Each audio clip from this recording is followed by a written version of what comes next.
Hi, my name is Mary Zupke. I'm a registered dietitian here with Northwestern Medicine, also Living Well Cancer Resource Center.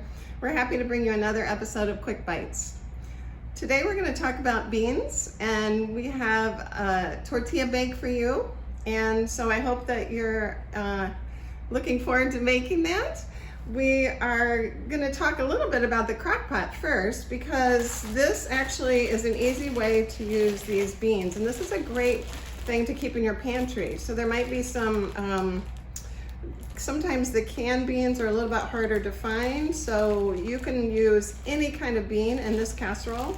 And beans are really high in fiber, so a half a cup might have like 8 grams of fiber, which is awesome. And then this is a really easy way to do it in your crock pot. So all you do is take a bag of beans like this and about 1.5 quarts of water.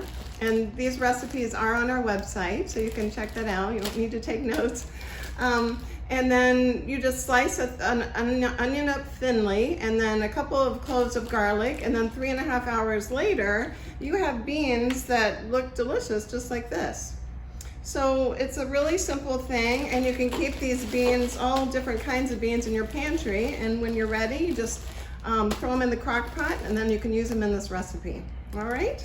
So we've got the crock pot beans there, and then this particular recipe has a lot of flexibility.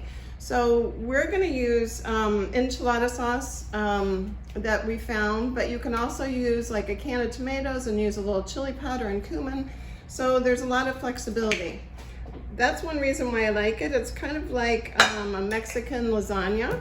So we're going to put our enchilada sauce in the bottom of the pan there so that we don't get a lot of stickage. And then we're going to use also the corn tortillas, which is considered a whole grain. So that's another source of fiber. And that's what we're going to do the layering with. So we have a little bit smaller than a 13 by 9 here, but you can kind of layer them up. It'll be fine. If you have a bigger pan, a bigger casserole dish, you can do 6 across, whatever works. It's very flexible. Now, what I did was I sauteed some turkey, ground turkey, and peppers and onions, and we're going to put half of that into this casserole.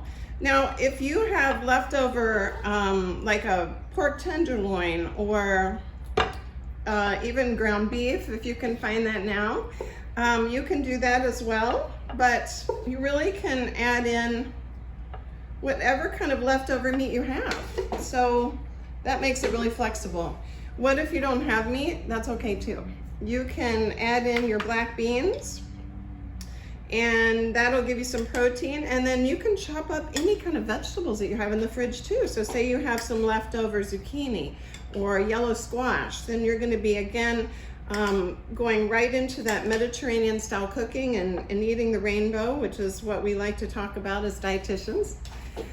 And so then we have a little bit of fresh corn here that we just took right off of the cob, and we're going to add that in. Frozen corn is fine too. I've noticed now that some of the frozen things are back in the stores, which is good. So we're gonna layer that up. And then a little bit of, you can do low-fat mozzarella. In my fridge today, I had some of the mozzarella and I had some cheddar, so I'm just using up what we had. You can also use slices and just put it in here. It's just kind of like a little lasagna layering effect. And then you're gonna do that again with the tortillas, and then you're gonna do another whole layer of that. And then you're gonna bake it for 30-35 minutes at about 350. And you're gonna wanna top it with that beautiful cheese, and then you can garnish with these lovely green onions, and you can see here, and black olives. And then that's about it. So that's a really easy casserole. Mediterranean based, high in fiber, got some good nutrition, good protein. So I hope you enjoy it. Thanks for joining me today. Have a great day.